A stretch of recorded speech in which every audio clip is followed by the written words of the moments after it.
दिवाली का त्यौहार चल रहा है हमारे गैर मुस्लिम भाइयों का। कल से बराबर मेरे पास व्हाट्सएप पर मैसेज आ रहे हैं, मौलवी साहब दिवाली की मिठाई खानी चाहिए कि नहीं खानी चाहिए, मौलवी साहब दिवाली की मुबारकबाद देनी चाहिए कि नहीं देनी चाहिए। अगर कोई ये कहता है दिवाली की मुबारकबाद नहीं देनी चाहिए, तो फिर सवाल आता है मौलवी साहब हमारे हिंदू भाई हमें ईद की मुबारकबाद दे रहे हैं, बकरीद की मुबारकबाद दे रहे हैं, शबे बारात की मुबारकबाद दे रहे हैं, और हम उनको दिवाली की मुबारकबाद ना दें। हम भारत में रहते हैं, यहाँ सबके साथ घुल मिल करके रहना पड़ता है, हम कैसे नहीं देंगे? इससे बड़ी नफरत की भावना पैदा होगी, बड़ा गलत संदेश जाएगा, तरह तरह की बातें हो रही हैं। मेरे प्यारे भाइयों, आज हिंदुस्तान की सरजमीन पर अपने हिंदू भाइयों के साथ हम रहते हैं। इस मसले का हल भी हमें अल्लाह के रसूल की सीरत में मिलेगा, क्योंकि अल्लाह ने फरमा दिया लक़द कान लकुम फ़ी रसूलिल्लाहि उस्वतुन हसना, मेरा नबी तुम्हारे लिए नमूना है। हम ये गौर करके देखेंगे, हमारे नबी भी तो मक्का की सरजमीन पे गैर मुस्लिमों के साथ रहते थे, हमारे नबी भी मुशरिकों के साथ रहते थे। हमारे नबी ने क्या कभी उनको किसी त्यौहार की मुबारकबाद दी?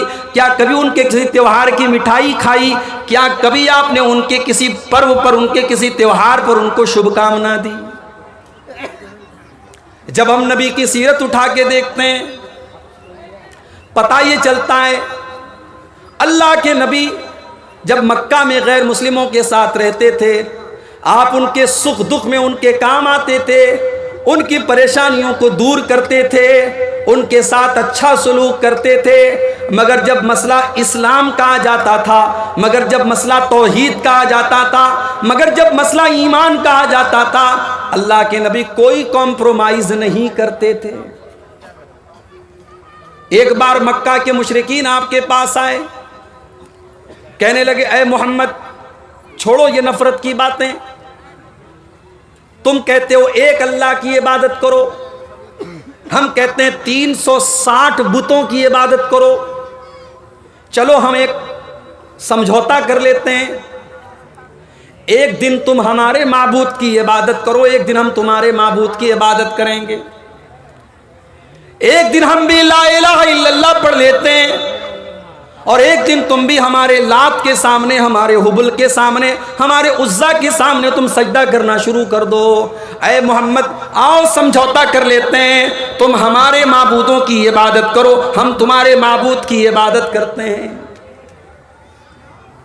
समझौते का ऑफर आया है, अल्लाह के नबी तो रहमत बन करके आए, आप तो चाहते हैं कि दुनिया में शांति हो जाए, मगर मेरे प्यारे भाइयों शांति का मतलब ये नहीं है हम ईमान को छोड़ दें, हम तौहीद को छोड़ दें, हम अपनी बुनियादों को छोड़ दें। अल्लाह के नबी ने मक्का के काफिरों के इस समझौते को रिजेक्ट कर दिया, उनके इस समझौते को लौटा दिया, और आपने ऐलान कर दिया कुल या अय्युहल काफिरून ला आबुदु मा ताबुदून वला अंतुम आबिदून मा आबुद वला अना आबिदुम मा अबदतुम वला अंतुम आबिदून मा आबुद लकुम दीनुकुम वलिय दीन। ऐ काफिरो तुम जिसकी पूजा करते हो उसकी मैं पूजा नहीं कर सकता, और जिसकी मैं इबादत करता हूँ उसकी तुम इबादत नहीं कर सकते। लकुम दीनुकुम वलिय दीन, तुम्हारा दीन तुम्हारे साथ है, हमारा दीन हमारे साथ है। हम तुम्हारे साथ मानवता का सलूक करेंगे, हम तुम्हारे साथ अच्छा सलूक करेंगे, हम भलाई का काम करेंगे, मगर तुम्हारे शिर्क के काम में तुम्हारा सहयोग नहीं करेंगे, तुम्हारे शिर्क के काम में हम तुम्हारी मदद नहीं करेंगे। दिवाली का त्यौहार हमारे हिंदू भाइयों के यहाँ दौलत की एक देवी हैं लक्ष्मी देवी, वो उनकी पूजा करते हैं और उसी त्यौहार की खुशी में वो मिठाई बांटते हैं। अब जरा गौर करो और अपने दिल पे हाथ रख के बताओ, हम तो मुसलमान हैं, हमारे मजहब में हमको ये बताया गया व तो इज़्ज़ु मन तशा व तो ज़िल्लु मन तशा, इज्जत देने वाला भी अल्लाह है और जिल्लत देने वाला भी अल्लाह है। रोजी देने वाला भी अल्लाह है और रोजी को तंग कर देने वाला भी अल्लाह है।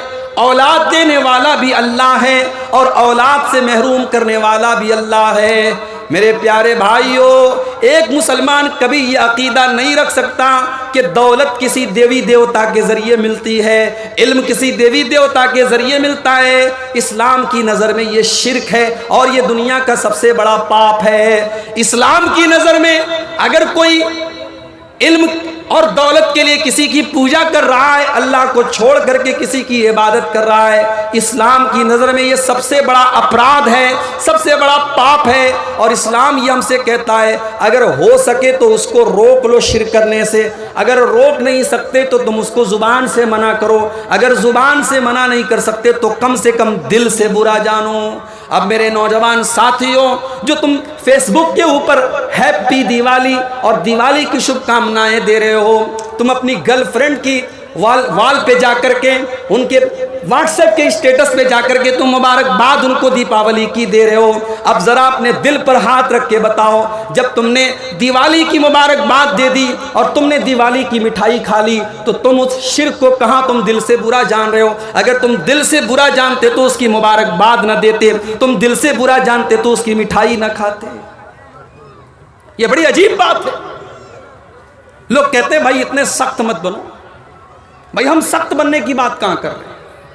आप गैर मुस्लिमों के साथ अच्छा सलूक करें, इंसानियत का सलूक करें, अपने अखलाक से उनका दिल जीतें। ये आपसे किसने कह दिया कि आप दिवाली की मुबारकबाद देंगे और दिवाली की मिठाई खाएंगे तब आपका गैर मुस्लिम भाई आपसे खुश हो जाएगा? ये बात याद रखिए मेरे भाइयों, हमारे नबी सल्लल्लाहु अलैहि वसल्लम गैर मुस्लिमों के साथ सलूक करने के मामले में भी हमारे लिए नमूना है। मस्जिद में आप नमाज पढ़ने के लिए गए, अल्लाह अकबर कह करके आपने हाथ बांधा, नमाज आप शुरू करने जा रहे हैं। अल्लाह के नबी फरमाते हैं सल्लू कमा राअयतुमूनी उसल्ली, नमाज वैसे पढ़ो जैसे अपने नबी को तुमने नमाज पढ़ते हुए देखा है। जैसा तरीका नबी का था नमाज का, वैसे ही तरीके पर हमें नमाज पढ़नी है। अल्लाह के रसूल जब नमाज पढ़ते थे सीने पर हाथ बांधते थे, सबसे पहले दुआए सना पढ़ते थे, अल्लाहुम्मा बाइद बैनी पढ़ते थे, औज़ु बिल्लाह पढ़ते थे, बिस्मिल्लाह पढ़ते थे, सूरह फातिहा पढ़ते थे। आपने ये भी फरमाया बगैर सूरह फातिहा के कोई नमाज नहीं होती। आपने ये भी फरमाया जो सूरह फातिहा न पढ़े फहिया खिदाजुन, उसकी नमाज अधूरी है।